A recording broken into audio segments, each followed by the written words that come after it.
Now we've discussed some basics of creating lights, placing them, adjusting their various settings, and creating shadows. I want to talk about some lighting theory. Now, there's different ways to light a scene or a character, and these have been developed over the years through stage lighting, through motion picture lighting, video lighting, photography, and so on. And one approach is called three-point lighting. Three-point lighting is popular in 3D. It's also popular in video because it's a quick way to light a person and have that person look aesthetic. In other words, you can create an aesthetic lighting setup very quickly with 3 lights. Now, it's not the only system out there, and in fact, many cinematographers will not necessarily use three-point lighting, but it's really good to be aware of three-point lighting because at least you can get a lighting setup that looks good with a minimal amount of effort. And then you can move on to other lighting styles once you get more practice. So three-point lighting infers there are 3 lights. You have your main light, which is your key light. You have a second light, which is weaker, which is a fill light. And you have some type of back, rim, or hair light that comes from behind. So I'm going to show you how to set up that kind of lighting with this mannequin scene. So the mannequin is open once again, but there's no lights in the scene and there's no ground plane. So let's say I'm going to dolly in and I want to light this mannequin so he looks attractive from this perspective view. So I'm going to place some lights. I'm going to go to the top view to start. I'll create 3 lights and then we'll go on to the other views. So the first light I want to create is a key light. That's going to be the strongest light. Now, which light type should I use? Well, a spotlight or a directional light are both good choices for a key light. So let's try a spotlight. I'm going to go to Create, Lights, Spotlight. Comes in at 0, 0, 0. I'm going to move that aside. And just from the top view, I'm going to rotate with my hotkeys and place it. And the first trick for three-point lighting is to take your key light, your strongest light, which is a spotlight, and place it roughly 45 degrees off your axis between your camera and the character. So in other words, if you imagine the camera is directly in front of the character, you can draw a line from the camera, which is roughly here, straight to the character. If you imagine that the light forms roughly a 45-degree angle, so if there's a line going between the light and the character, and a line going between the character and the camera, the angle between them is roughly 45 degrees. So over here on the side, so it's either on the left side or the right side. And I'm just going to rotate the light to point it at the mannequin. I'm not going to worry about the height off the ground right now. So that's going to be the key light. I want to make that the strongest light, so I'll go to the attribute editor and take a look at the intensity settings. So I'm going to try something that's a little bit higher than default. I'm going to try 1.5 in terms of intensity. So that's the first light. That's the key light, which is a spotlight. The second light I want to create is a fill light. And the fill light is the second strongest light in the scene, but it's less strong than the key. It's called a fill light because it fills in the dark areas. In fact, let's go ahead and render out this scene with one light. Now, I am going to have to move the spotlight up in the air. Right now it's down on the ground, but very quickly I'll move it up. And to make sure it's hitting the mannequin, I'm going to go to Lighting, Use All Lights. I can see it's definitely hitting his upper body, so I can render this. And there's the key. Now, because the key's coming from one side, part of the mannequin is black. Not only because of the cone size right now, which is too small, but on the back side of his head or on the side of the head that's not facing the light is dark. So the fill light is designed to fill in that dark area to give it a little bit more definition. So I'll hide this, go back to my top view, and work on the position of my key light a little bit more. I'm going to put it a little bit further away from the center line. Again, roughly 45 degrees off the axis. Now I'm going to create my fill light. So you can use any light for fill light do you want. There's a couple of choices. You can use a directional light, you can use another spotlight, or you actually use an ambient light. Now remember, ambient light is a good soft light, but it gets everywhere in the scene. It's a little bit hard to control. So I think in that case, I'm going to pick a directional light. So I'm going to Create, Lights, Directional Light. Now directional light creates parallel rays of light, whereas a cone has divergent rays of light that are limited by the cone size. It doesn't really matter which one you decide to use for the key or the fill. It's wherever you're used to working with, whatever you're comfortable with in this situation. So I'm going to rotate this directional light. And the trick with the fill is to place it on the opposite side of the key. So the key light's on the right side, you place the fill on the opposite side roughly at the same angle. I'll go back to the perspective view. You can always see that the directional light's filling in what used to be the dark side. Now, right now, the directional light is too intense. Normally, a fill light is less intense than the key, and a good rule of thumb is to make the directional light, or the fill light in this case, about half the intensity of the key light. So if the key light is 1.5 right now, actually I'll make the directional light 0.75. That's a good starting point. So I'm going to re-render the perspective view. And you see that directional light is now filling in what used to be dark on that side.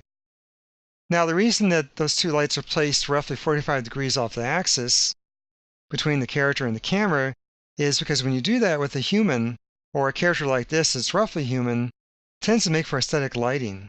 In fact, that's a trick with old Renaissance painters is, if you have the light sources coming in from roughly those directions, you get an aesthetic patch of bright on the face, and an aesthetic patch of dark. And where the shadows wind up in terms of nose and eyes tends to be very attractive. So it's just been something that's been worked out over the years. So if you place lights in roughly these positions for a 3D character, or even your real person on your film shoot or in your photography studio, you'll get some pretty nice lighting right off the bat. Now you notice that my directional light's left low on the ground. Remember, directional lights have direction, but the position does not matter. Now you can raise the directional light up in the air just for your own reference if you want to. It's up to you.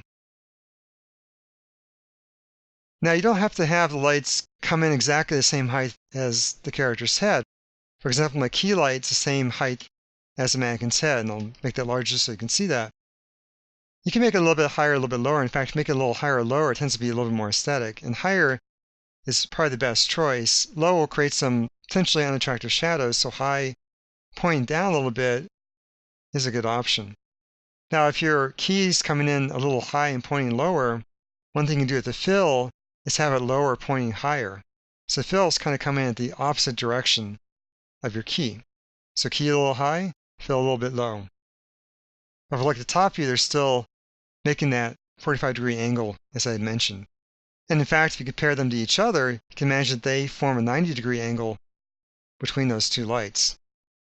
So let's re-render this. So I made the key a little higher, the fill a little bit lower. And one thing you'll notice when you have your lights roughly positioned like this is you'll get a nice core. And the core is that slightly darker bridge between the darker side and the brighter side. So this is the fill side from the directional light. This is the key side. Key is brighter. There's a bit of a darker core, and then it goes to the filled side. Now, the ratio between the fill and the key is flexible. In other words, you don't have to have the fill exactly half the key as a starting point. For instance, I can go to the directional light and reduce its intensity even lower, like 0.4, re-render it, and get a darker shadow side. So the directional is still adding some light here so it doesn't go pure black, but now it's a little bit moodier because that fill side is darker. So that's up to you what your ratio is between the intensity of the key and intensity of the fill light. Now, since we're looking at this render, let's go ahead and increase the cone size of my key. I don't really want to cut off here at the bottom, so I'll pick my spotlight, in this case, go to cone angle and increase that. And we'll try another render. So I increase the cone size so it's large enough to go past the edge of the frame that I'm rendering. So now I have a nice key side, nice fill side. So you can also continue to play around with the intensity of the key light. So if I go back to the spotlight, I can make the spotlight a little bit more intense to see how that looks. So intensity of 2 for the spotlight. Give that a try. So that's good. It's a little bit brighter on that side. So he's well illuminated, but he's not so bright that his detail gets washed out and turns pure white. You want to avoid that. All right, so now we have two lights. We have our key and our fill. And now in order to get 3-point lighting, we need a third light. And that would be a backlight, or what's sometimes called a hair light or a rim light. So a great light for a backlight or rim light is a directional light. So I'm going to make a third light, which is directional light. And what I want to do with that is move it behind the character. So it's behind the character on the opposite side of the camera. The trick with the backlight, rim light, hair light is to make it graze the edge of the character so you get a little tiny rim on the dark side.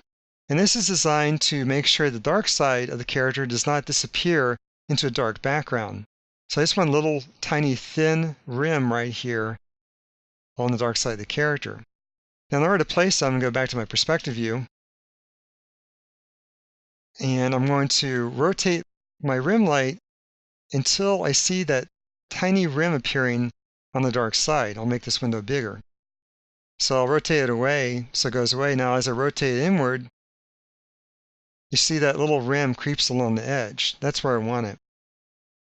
Now, you generally can make the rim light a little bit more intense than all the other lights because it's really just grazing the edge. So I'm going to turn that up to 5. And when I turn it up to 5 in terms of intensity, you can see I get a nice hard rim there. And I continue to rotate just to get it barely showing up on the dark side.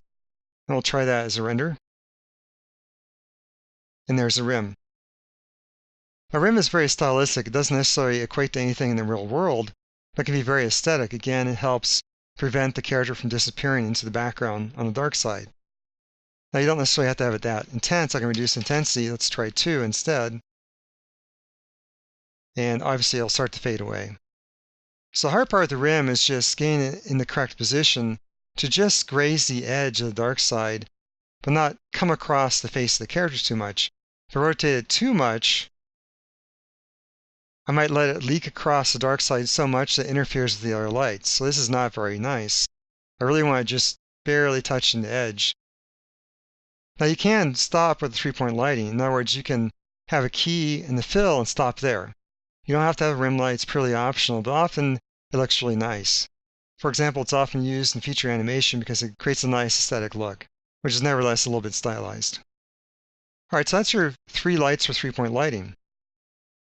Look at the top, you have the key on one side, fill on the opposite side, less intense.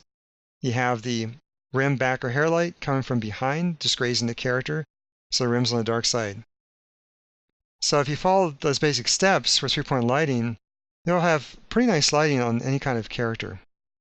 Now I'm going to save this file out so you can take a look. It's going to be called Man 3-Point, and that'll be in the Chapter 7 folder.